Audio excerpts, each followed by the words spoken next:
is? The horror flick digger did Super 6 Big Mitch. And I'm kicking in those with 3 O's. And I'm bringing 28s, 101s because we Vegas sons. It's the Chronicles. And you in the Meadowlands. Yeah, you in the Meadows, man. And you already know what made me. You could tell by the mane. He a desert baby.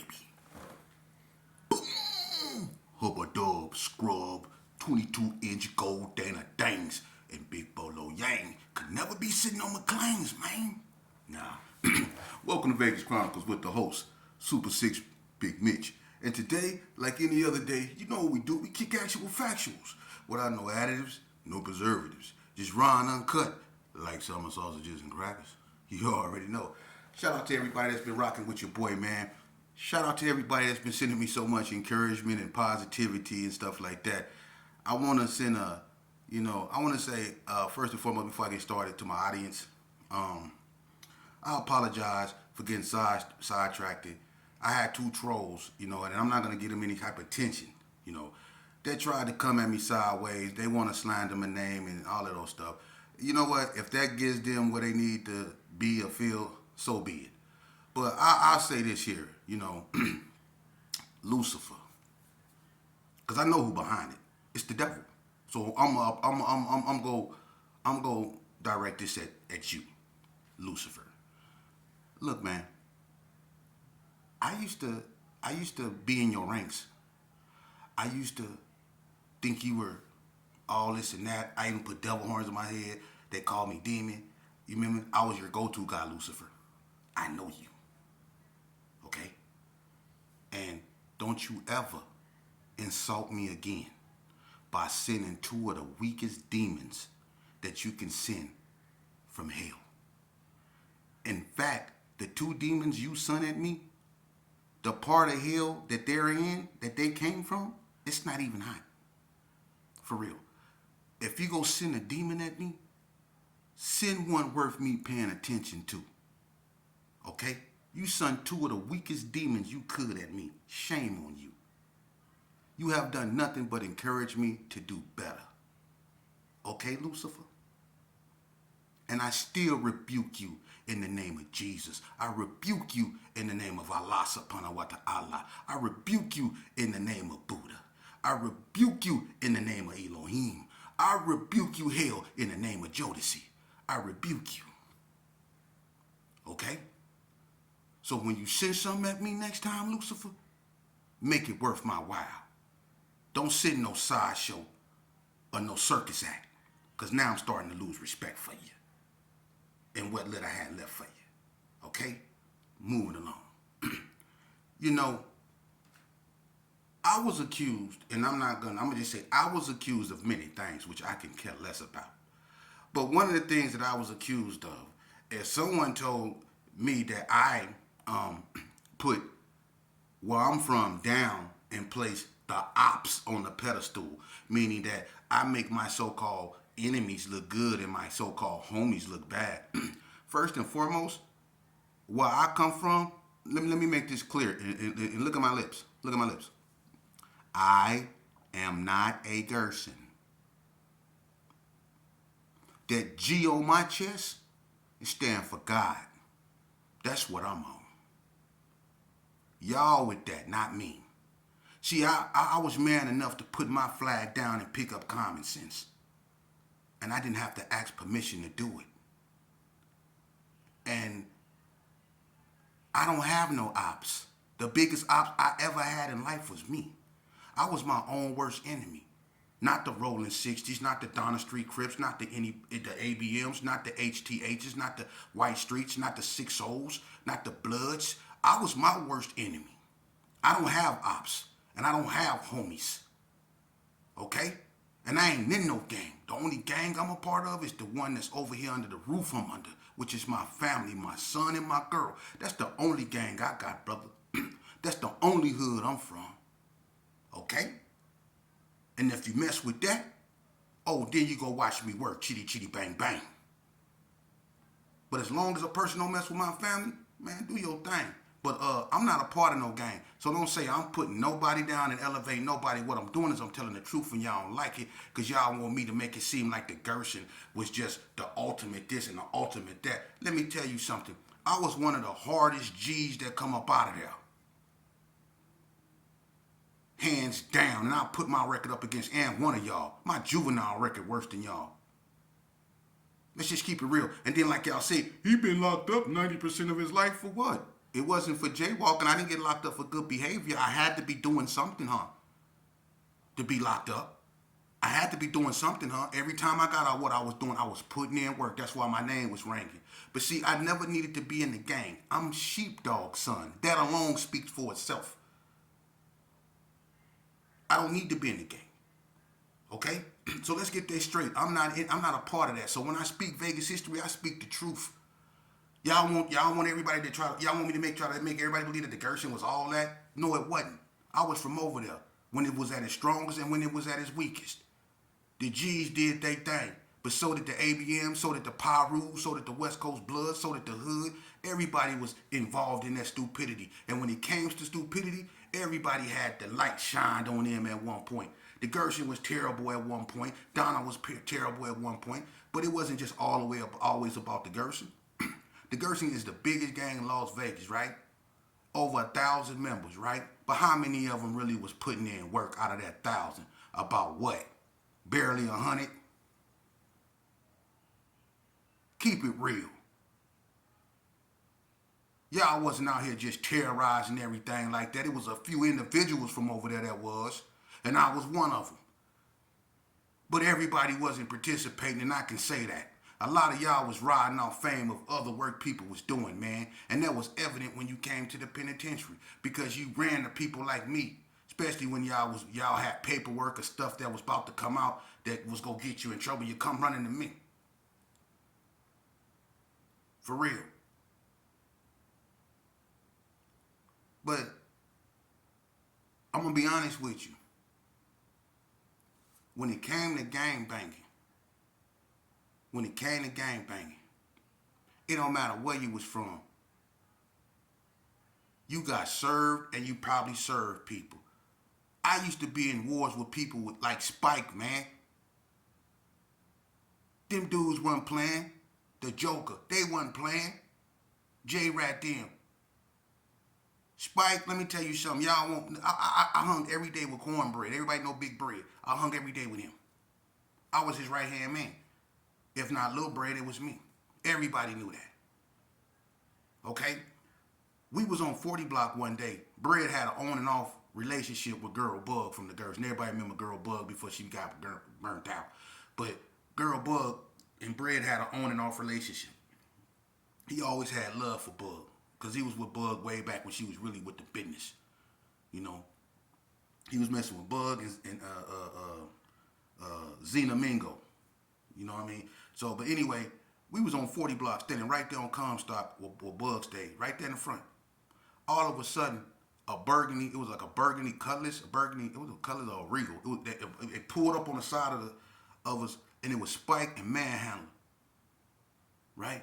And Spike looked at Bread. Bread was playing with Girl Bug. Spike drove right up on Bread and said, hey, Bread, can I holler at you? And Bread was kind of shocked. You know, that Spike, and me and Spike, we've been knowing each other since we went to Elko together back in the early 80s. So me and Spike been knowing each other. You know, so when he pull up, and me and Manhandler, we grew up together. Me and DeMarco. So when they pull up, I look, and we don't got no gas on us. But they roll right up on us like it wasn't nothing. On 40 Block, in the 60s, in the block was feuding. But Spike pulled right on up. These dudes wasn't playing. And he asked Brady, he said, can I holler at you? Brad say, holler. He said, I'm going to pull over. He pulled right up over on the side of the street. Got out the car, walked back around where Girl Bug stayed. Like it wasn't nothing. He owned the block. With a white shirt on, some burgundy cross quarters, and some white Nikes. Asked him. Walked right up to Brad and he said, hey, Brad, I thought me and you had an understanding. Last time me and you talked, everything was cool. But now I'm hearing that you talking about you go do this and that to me, man. So I'm trying to hear from the horse's mouth. He came at Bread just like that. And everybody know Bread ain't no, but Spike wasn't barring that, man. That's what I'm trying to tell people. Just because the Gersons was Gerson people, everybody wasn't scared of that, man. Cause that boy walked right up on Bread like it wasn't nothing. And Spike know how ferocious Bread is, and Bread know how ferocious Spike is. But he came and he approached Bread like a man and asked Bread, do me and you got a problem, basically? And Bread told him, he told me like this, did you hear it from me? Because if I got a problem with you, it's going to jump right now. And he just gave him a stare. And Spike was like, well, people telling me this. And Bread cut him off and said, like I said, if I had a problem with you, it'll be jumping right now. And Spike was like, well, I just wanted to hear it from you, man. You know what I'm saying? You through with it, I'm through with it, Bread. You know what I'm saying? And Bread didn't say nothing else. Spike turned around, got back in the car, and drove off like it wasn't nothing. He wasn't looking over his back to see if no 40 blocks was coming or none of that, man. These dudes wasn't no joke.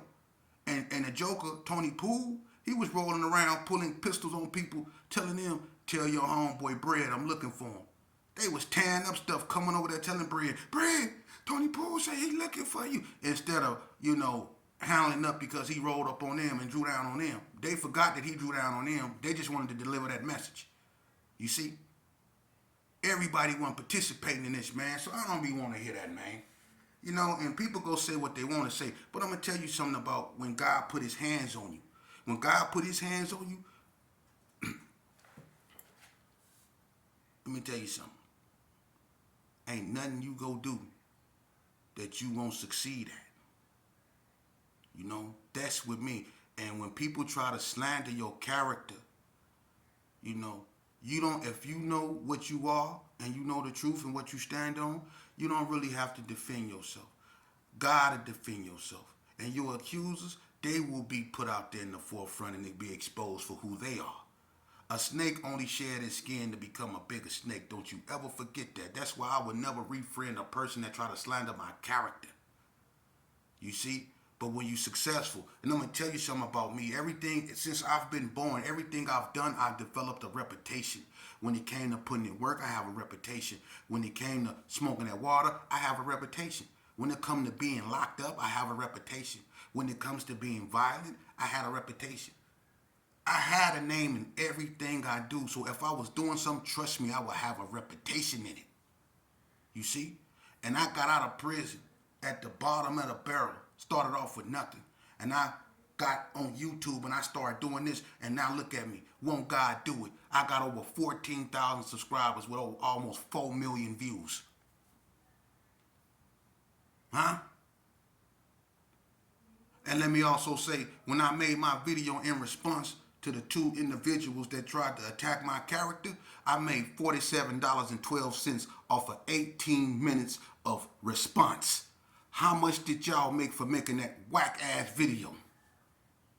When God put his hands on you, can't nobody touch you. Won't he do it? Amen. Amen. Won't he do it? Yeah. So I'm not finna sit up here and make it look like the Gersons is the hardest nothing, man, because that's not true. It's been some points where the 60s had people hiding. It's been some points when the NTGs had people hiding. Them dudes ain't no punks, man. I don't know what's wrong with people. He making the homies look bad, man. No, your homies making your homies look bad. I'm not the reason why y'all can't function. I don't come around nobody. I'm in my own zone, standing on my own square. I don't bother nobody, man. I'm focused on the youth. And if the youth is watching this, check this out. I know how peer pressure is. When you start to excel in something, when you do something and you put your mind to something and you really focus on it and you start building it and you start to see the fruit from your labor, you go have people hating on you. They go wish you well, but they go secretly pray for your downfall. You have to be aware of that and be aware that it's going to hurt so much because the people that's going to wish you well and pray for your downfall, it's going to be the people that's supposed to be your partners, the people that's supposed to be where you come from. You see? But God told me this year. He said, when I was in the hoop scowl in the hole in my drawers with nothing in my room, he told me, you going to have to make a choice, either pick me or them. It's going to be either me or them. You've been with them your whole life. You've been putting your life on the line for these cats your whole life, and look what it got you. Huh? When you was in the hospital after you got blasted by the Cali boys when they stabbed y'all up.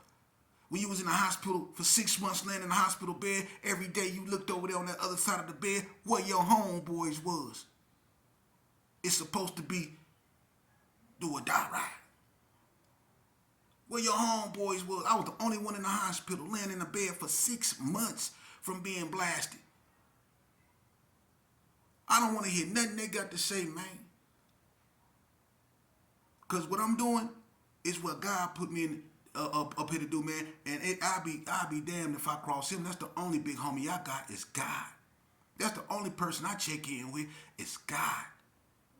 For real. So all that, he making the homies look bad, y'all can, I'm not your homeboy. Let's get that right now. I'm not your homeboy. And as you can see, I covered up all my gang-related tattoos. I don't got no gang-related tattoos. I got one more on my back, and I'm finna get that covered up.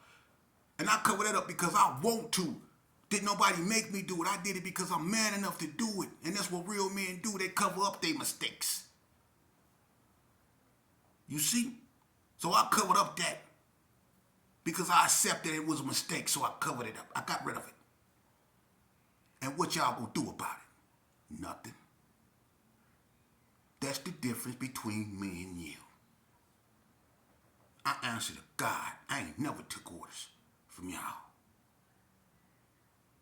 I'm not gonna never get up here and tell a lie. It's been times, man. Yeah, and I'm gonna say it.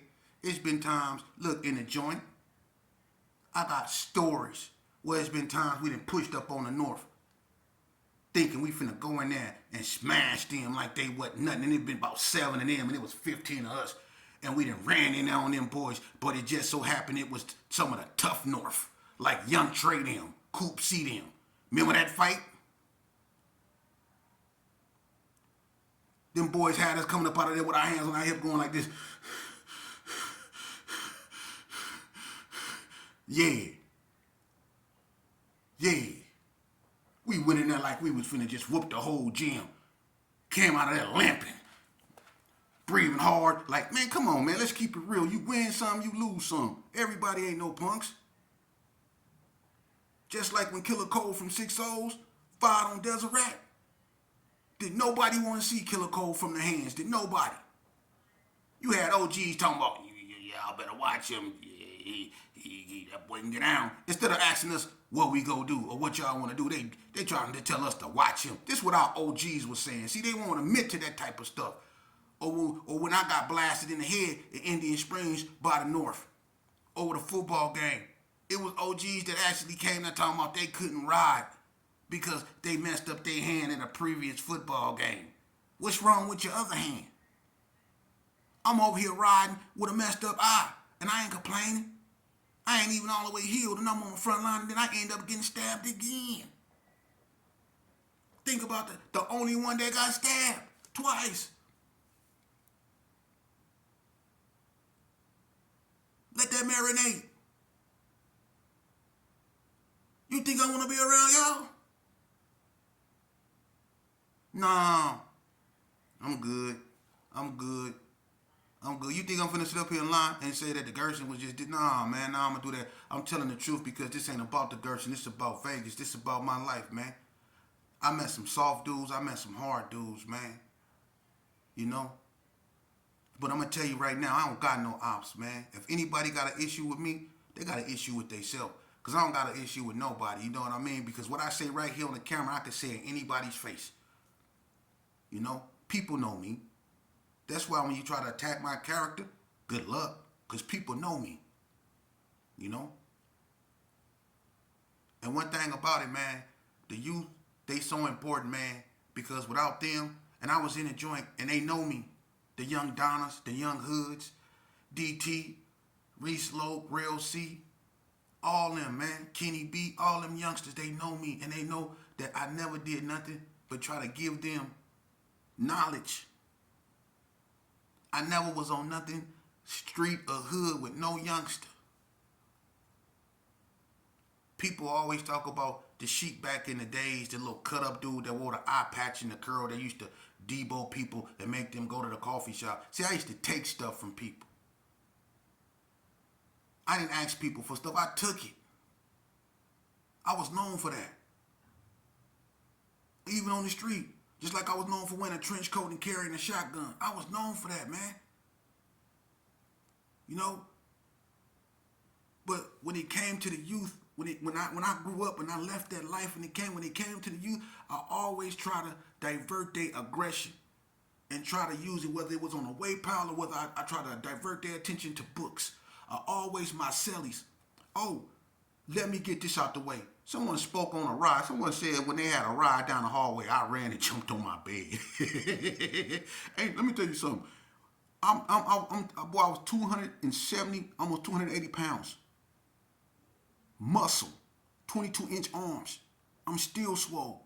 I walked down the hallway when the blacks and the whites got into it. I was back on violation. Double K was down there. Big C-Wack, all them was down there. They was right next door to me, Big C-Wack and all them. When that ride happened, I walked past everybody slowly. Droop from Donna was my cellie. He was the reason the ride happened because he had a fight with the white boy, and the white boy got the best of him. I walked up in my room and shut my door. It was Cali boys and everybody in the hallway that seen that. 6 O's, all them seen that. I walked in my room. Chill Will from Dogtown, from the Pueblos. Killer Will. He said, I walked right in my room and shut my door. I was back on violation after doing 20 years. Did nobody touch me and did nobody check me? That's the difference. You see?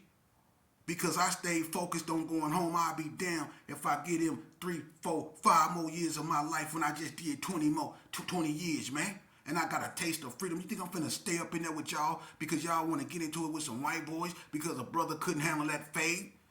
That was a head up fade. He got whooped. And y'all couldn't accept that, so y'all smashed the white boys and y'all want with. I'm the biggest dude in that unit. I'm the biggest dude in that unit. And after that ride happened, it was all over me because they couldn't believe that I didn't have nothing to do with it. But that's how God worked. You see? And I was able to go home.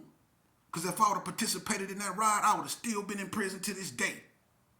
Y'all got to be crazy. I love myself more than I love y'all. And that was my Achilles heel because I always loved y'all more than I love myself. But now I love me and I put me first. I stand on me. I ain't responsible for nothing but my fingerprints. And I ain't about nothing but my family. And giving what I have to offer to the youth out there, which is a lot of history. A lot of these cats don't got no life. They ain't had no life to live. These dudes weren't participating and doing nothing out here, man. For real. Dudes out here getting drunk, drinking, and one cat that was talking, he done drunk a bald spot you can see from outer space in his head. One thing I'ma never be provoked by is a homeless man with heart disease and a drunk with diabetes. I'ma stay spiritually focused on my mission because God put me on it. And that's the only big homie I got. And he told me, he said, you look at what I done for you and you look at what they done to you. Look at what I done for you and look at what they done to you. You see, that's the difference. So I'm staying focused on the youth because they're worth it. It's mothers out here that need help. For real. And you got men so focused on other men, it's a damn shame. If y'all was focused on your kids the way y'all focused on each other, the crime rate in America will go down by 70%. If you was in your lives the same way you was in everybody's business, I swear to God, this would be a better place.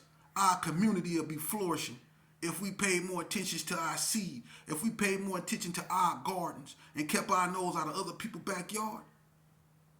We'll reap the fruits of our labor.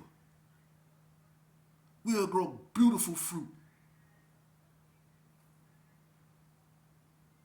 But we don't want to do that. We want to worry about what everybody else doing and neglect our garden. That's why we're producing rotten fruit. You see? Rotten fruit. Trust me, I know. I got rotten fruit trying to pull me back. But I'm going to tell you something about rotten fruit. You don't never have to do, no matter how putrid and rotten fruit is, you don't never have to do nothing to it but stand back. You know why? Because a strong gust of wind will come through one day and rotten fruit fall from the tree all by itself. You ain't got to do nothing. Just stand back. And that's what I'm going to do. I'm going to just stand back and let God do his thing. Youngster, stay up out of gangs, man. Listen to your mom. She love you. Listen to your father if you have one. They love you, man. This game don't love no one, man. It don't. It lure you. That's what it does. It lure you. And then it trap you. You see? Don't get lured into this game. Okay? It's okay to be a square. Stand on your square. That means you standing on understanding. It's okay to go to school. It's okay to have an education. That's okay. That makes you a man. That don't make you weak. Being humble and being respectful makes you human. It makes you civilized. And that's the main thing we missing in our community is civility. That's what we missing. You got so many angry people, and they want you to be angry because they angry. But if you really ask them why they angry, they don't know. You see? They just angry, you know? But I don't want to be angry no more. I don't want to hate. I've been hating all my life. And who was a hater? Who was more of a hateful person than me? Ask anybody.